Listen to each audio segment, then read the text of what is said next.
Olá, salve, salve meus irmãos conectados na Umbanda. Este é o nosso canal Conexão Umbanda, falando de Umbanda, falando de espiritualidade e trazendo um pouquinho de conhecimento, um pouquinho de oportunidade para você que é umbandista, abrir um pouco mais as arestas do teu conhecimento, e você que está chegando agora, que ainda não conhece a Umbanda, ter a oportunidade de mergulhar um pouquinho dentro desse universo tão importante, tão singular e tão vasto que é a Umbanda. E nós somos o Instituto Umbandista Tenda do Caboclo, terreiro de Umbanda sagrado aqui na cidade de Palmas, Tocantins, capital do estado, há 16 anos. Hoje o nosso tema é entidade e espiritualidade.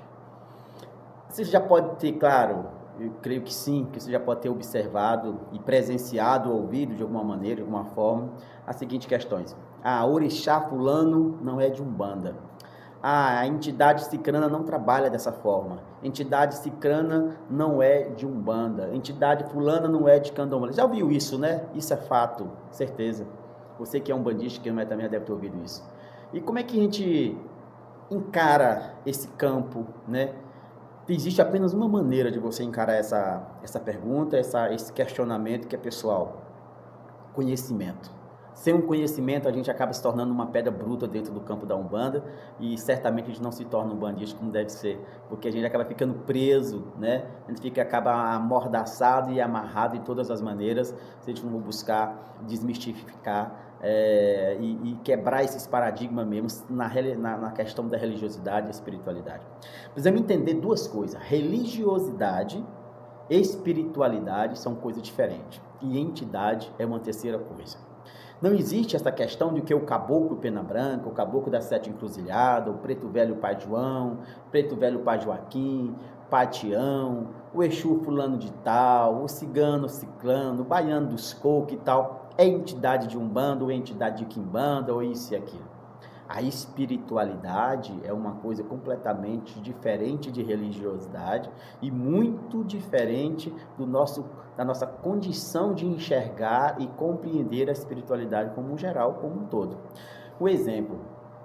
Então, quando você afirma que o caboclo é da Umbanda, não, o caboclo, nesse momento, é um espírito, que nós nominamos ele de entidade espiritual de Umbanda, mas que nesse momento ele está em terreiro, incorporado ou não, numa manifestação de caboclo, executando um trabalho a partir de um arquétipo de caboclo, mas ele é um espírito de luz evoluído, que não pertence nem a Umbanda, nem ao Candomblé e nenhuma crença nenhuma.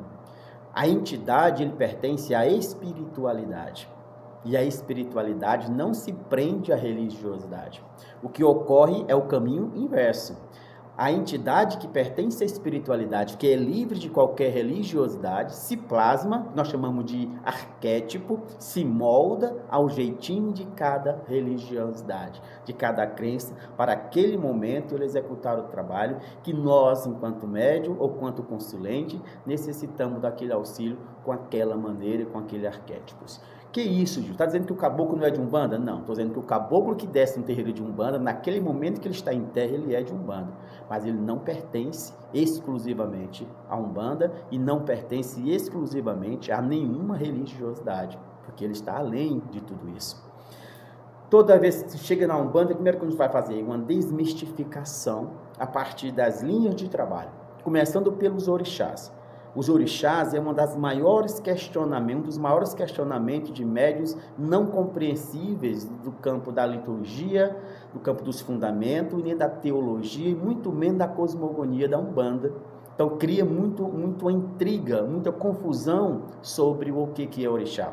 Como eu falei no começo do vídeo, muita gente fala que orixá, eu já ia falar muito que orixá Euá não é de Umbanda, que orixá Obá não é de Umbanda, que orixá Oxumaré, que Ossan não é de Umbanda, que Umbanda só é aqueles 12 ali, aqueles 14 que está nas 7 linhas ali, ponto final. Cara, orixá não pertence à religião, não pertence ao Candomblé, não pertence à Umbanda, não pertence ao culto de África, não pertence a nada. Orixá é uma energia suprema, são forças além da Terra. Antes do nosso planeta existir, antes do ser humano como nós existimos aqui, o orixá já existia. E voltando para o nosso campo de Umbanda, Antes desse mundo nosso existir, os orixás existiam, porque o orixá é uma energia divina, é um braço da fatoração de Deus. Então o orixá está acima de qualquer esses questionamentos, de qualquer religião, de qualquer manifestação religiosa ou espiritual. Está além de tudo isso. Então, sim, eu posso nascer e morrer umbandista e não conhecer as energias de Euá. Eu posso nascer e morrer dentro da Umbanda e não conhecer as energias de Logum Edé, de Oxumaré. Mas isso é uma escolha minha enquanto intelectualidade, enquanto busca de conhecimento, enquanto agrega saber religioso. Mas se eu sou um médium de Umbanda, eu posso nitidamente vagar e passear por todas essas correntes energéticas naturais que são os orixás, não importando o nome que você dá a ele e não importando o culto que você tem a ele, porque cada religiosidade, cada segmento religioso dá a seu orixá o culto que é inerente às suas capacidades cognitivas, suas capacidades intelectuais e à sua escolha de dogmas, rituais e ingestão de saberes que você escolhe para comungar a sua vida religiosa. E isso está certo. Se você é candomblessista, você tem que cultuar os orixás a partir das convicções e fundamentos do candomblé. Se você é umbandista, tem que cultuar os orixás a partir das convicções, liturgias, né, e convicções e fundamentos a partir de um olhar umbandista. Se você é de culto de Ifá, de culto tradicional africano, você precisa cultuar o orixá a partir dos fundamentos e condições e convicções do culto de Ifá. E está tudo certo. Então, o que serve para você, às vezes, não serve para mim e vice-versa. Mas você não tem o direito de chegar a apontar o dedo e dizer que esse orixá não é de candomblé, que esse orixá não é de umbanda, que esse orixá não é disso, porque não é de ninguém. O orixá é para o conhecimento. Quando eu tenho acesso, quando eu tenho conhecimento. Então, por que o candomblé, por exemplo, vamos lá, vamos uma indagação simples para você entender o que é que eu quero dizer com mais maturidade. Uma vez um pai de santo do candomblé falou que Ossan jamais é cultuado na Umbanda porque não é orixá de Umbanda. Então, quer dizer que as folhas sagradas não servem para Umbanda? Quer dizer que as folhas sagradas não servem para o evangélico? Quer dizer que o chá que o católico toma não serve, não é de Ossan? A erva cideira que eu faço chá no candomblé, para orixá Ossan, quando eu faço para Umbanda, de quem que é? Quando eu faço chá para o evangelho, a erva cideira, de quem que é? Não é de Ossan? Pode mudar de nome, pode mudar de forma, pode mudar de jeito a partir da minha compreensão, do meu entendimento e da minha cosmovisão sobre o mundo, mas é a mesma coisa. Então, quer dizer, quando eu tomo um banho de ervas, eu não posso porque eu sou um umbandista, então na Umbanda não existe orixá das ervas sagradas, orixá Ossan. Calma aí, vamos pensar. O orixá está maior do que a religião, está maior do que essas crenças, do que essa confusão de que isso pode, isso não pode. Eu posso, eu mesmo sem ser umbandista, eu mesmo sem ser candomblessista, eu posso muito bem cultuar o sangue, porque eu cultuando as árvores, as ervas, o culto às folhas sagradas, a medicina tradicional daqueles que são os raizeiros, aqueles que fazem a reza pelo ramo de erva qualquer, eles são trabalhadores de Ossan, porque usam as folhas sagradas, o vegetal, a natureza em si para curar. Então eu não preciso pertencer a uma ordem religiosa. E a cada visão religiosa, cultua o orixá de uma forma diferente. Até porque não precisa ter essa discussão de orixá de Umbanda, orixá de candomblé, porque a visão de Umbanda sobre orixá é completamente distinta, diferenciada em tudo relacionado aos cultos de nação. Enquanto o culto de nação vê o orixá como um ser, uma personificação humana, de forma e jeito masculino e feminino, que vive em um mundo, que cultua, tem tudo aquilo, a Umbanda vê o orixá como apenas uma energia da natureza, apenas uma fatoração divina energeticamente falando.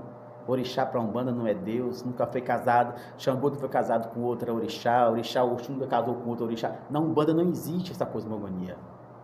É muito diferente. Né? Dentro da Umbanda, orixá é energia e é palpável e tocável em todos os seres e todas as coisas, independente de religião. Então é preciso entender que a espiritualidade, ela não se prende à crença, não se prende à religião, não se prende a dogmas humanos, não se prende a nenhum ritual, a nenhum credo humano. A espiritualidade, desde os mais altos, assim como vibração de orixá, como mais baixa vibração de entidade que usa essas energias de orixá para se manifestar no terreiro, criar o seu arquétipo e se manifestar como um caboclo, preto velho, Exu e tal, são energias espirituais. E a espiritualidade não tem prisão na materialidade, não tem prisão dentro do pensamento intelectual do homem. Está muito além de tudo isso. Então, toda vez que você fala de Umbanda, toda vez que você fala de espiritualidade, lembre-se, nós estamos falando de seres evoluídos, que já passaram por essa máxima que nós estamos passando, buscando conhecimento, evoluindo. Então, são seres que estão aquém de todos os melindres. Então, esse plasma se inferioriza, digamos assim, em níveis energéticos para chegar até nós, passar a sua mensagem, trazer seu conhecimento, e a gente, assim, ao invés de comungar, beber dessa água santa, acaba passando por essas confusões de religioso, essa confusão de intelectualidade, essa confusão, né, de visão pessoal sobre a crença, ao invés de comungar o que é sagrado, o que ele está tentando dizer e trazer para nós da sua maneira mais sutil e melhor. Então, entidade nenhuma pertence a religião nenhuma. Naquele momento que o Preto Velho está encarnado, incorporado dentro de um centro de Umbanda, ele é um bandista, porque a manifestação dele naquele momento é um arquétipo da Umbanda. Mas quando ele está num terreiro de Quimbanda, com a sua forma quimbandeira de ser, ele ali é um quimbandeiro, porque ele está naquele arquétipo trabalhando, naquela visão religiosa, naquela sessão de Quimbanda, e ele é um quimbandeiro. Mas ele não pertence exclusivamente à Quimbanda. Então, a forma energética de se manifestar dentro da Quimbanda é uma, a forma energética de se manifestar dentro da Umbanda é outra, e então, assim, o entendimento, a compreensão, os elementos e a forma de culto será diferente pelas essas visões distintas das duas crenças. Então, precisamos entender que o espírito, ele é livre, né? Aí os códigos, os credos, os rituais, os arquétipos são adicionáveis a partir daquela condição necessária para aquele filho entender, compreender e a sua evolução seguir no campo da espiritualidade. Axé, meus irmãos? Então, não se deixe ser enganado, não se deixe se enganar. E a melhor forma de você não permitir isso, e nem fazer isso com você mesmo, é buscando um pouco de saber, um pouco de conhecimento. E eu indico, se você quiser uma literatura voltada para esses entendimentos de Umbanda, o meu livro foi lançado em 2021, está fazendo maior sucesso em todo o Brasil, nas redes sociais, e pessoalmente no Instituto, que é Umbanda de Terreiro. Eu vou fazer um vídeo só sobre esse livro, para que vocês possam conhecer um pouco mais, e poder dialogar um pouco mais sobre ele, mas vale a pena adquirir esse livro. Está em todas as plataformas digitais, direto pela editora Viseu também. Você pode adquirir Umbanda de Terreiro, de Gildener Souza. Fantástico livro falando sobre Umbanda de verdade, onde você pode fazer esse livro como uma cabeceira. Então, fique a dica aí, vou deixar aqui nos comentários para vocês onde vocês podem encontrar esse livro. Axé, muito obrigado por ficar até aqui com a gente, né? E deixa seu axé, deixa seu like, deixa seu comentário, divulgue, compartilhe, deixe seu joinha no nosso vídeo, é muito importante para a gente. Muito importante para a Umbanda, para que esse conhecimento chegue a mais pessoas. Axé, salve, salve!